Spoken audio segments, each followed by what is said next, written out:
This is an introduction to your Music Industry Studies module. The Music Industry Studies module consists of 3 components, 2 assignments and a project. You're going to start doing your assignments first, assignment 1 and assignment 2. To find out the instructions for your assignment 1, go to your folder, your modules folder. Inside the modules folder you'll see various different module folders. Go to a folder called Music Industry Studies. Click in that, go to a folder called Assignment 1. In Assignment 1 you'll see 6 PDFs. 6 PDFs. These PDFs contain various instructions. Click on PDF 1 and you'll see this coming up.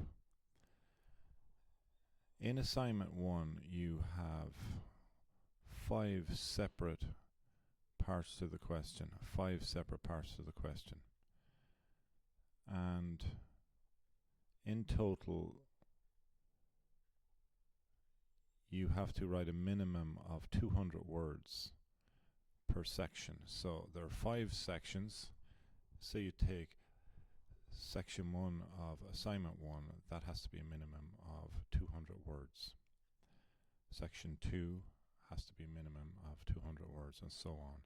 So if you go down about a third of the way into this first PDF, you'll see ASG1, that means assignment 1, and you'll see that the marks allocation for that is 50 marks.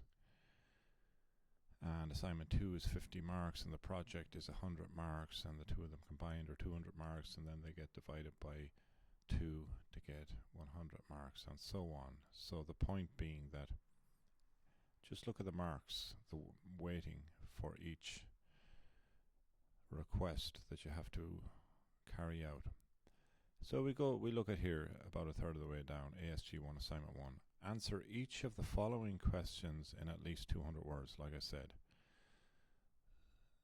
So this first of the 5 parts of assignment 1 asks you to identify 3 important deals for which an original recording artist must sign a contract, and discuss the main elements of contracts for these types of deals. Okay, when you get a question like this, break it down into its individual components. If I had to answer this question, the way I would do it would be, I would say to myself, okay, it's asking me to identify 3 important deals.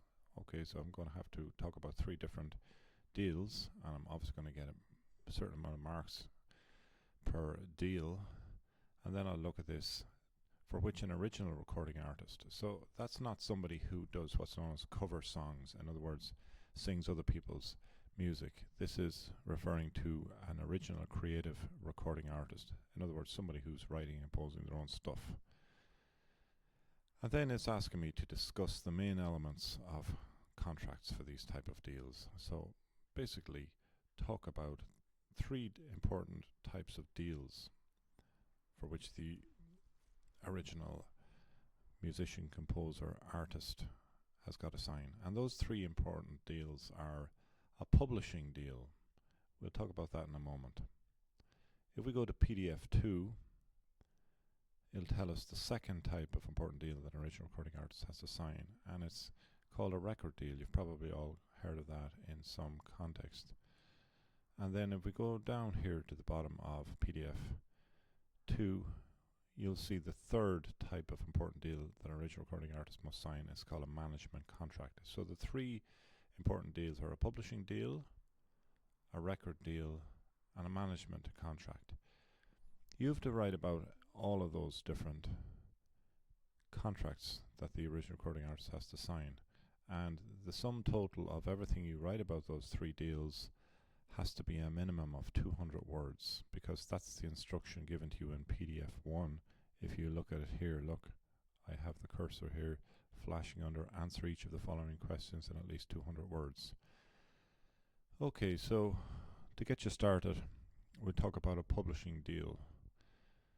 You may have heard the term publishing in various contexts. If you're publishing a book, it normally means you're producing a physical copy of the book and PDF versions or tablet versions, digital versions online.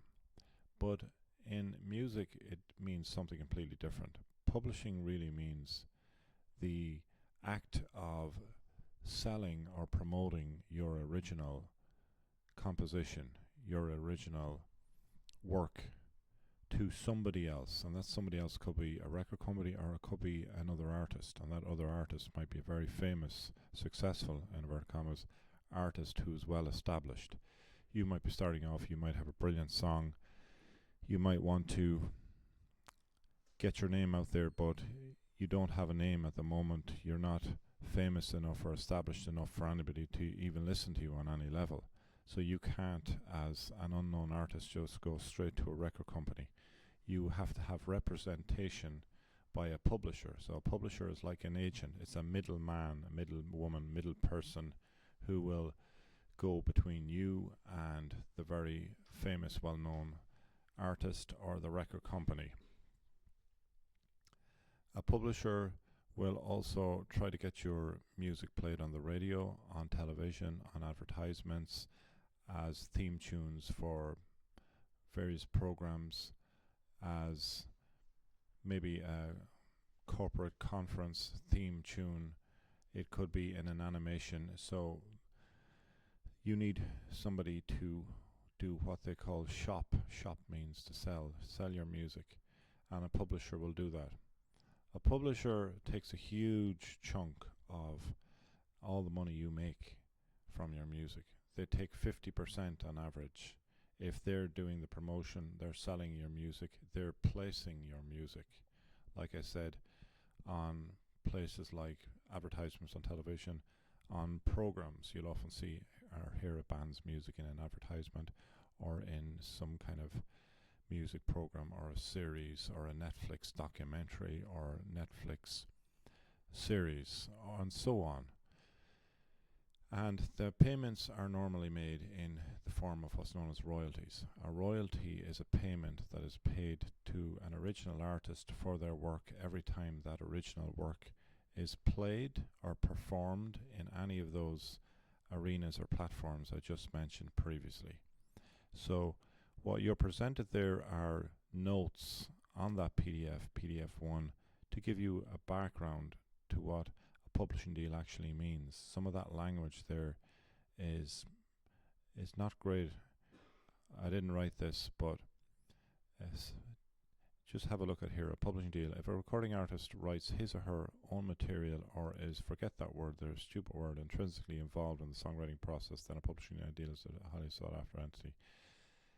Publishing is dealing in the business for copyright. So copyright, if you hear that term, it always means ownership, and ownership with the view to getting paid in money.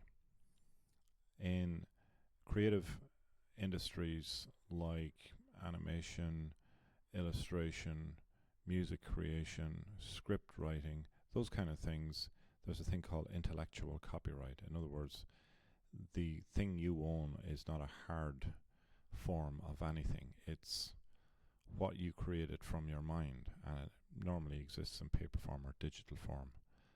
So, as with all of these things, look up on the internet what a publishing deal is, what a publisher is.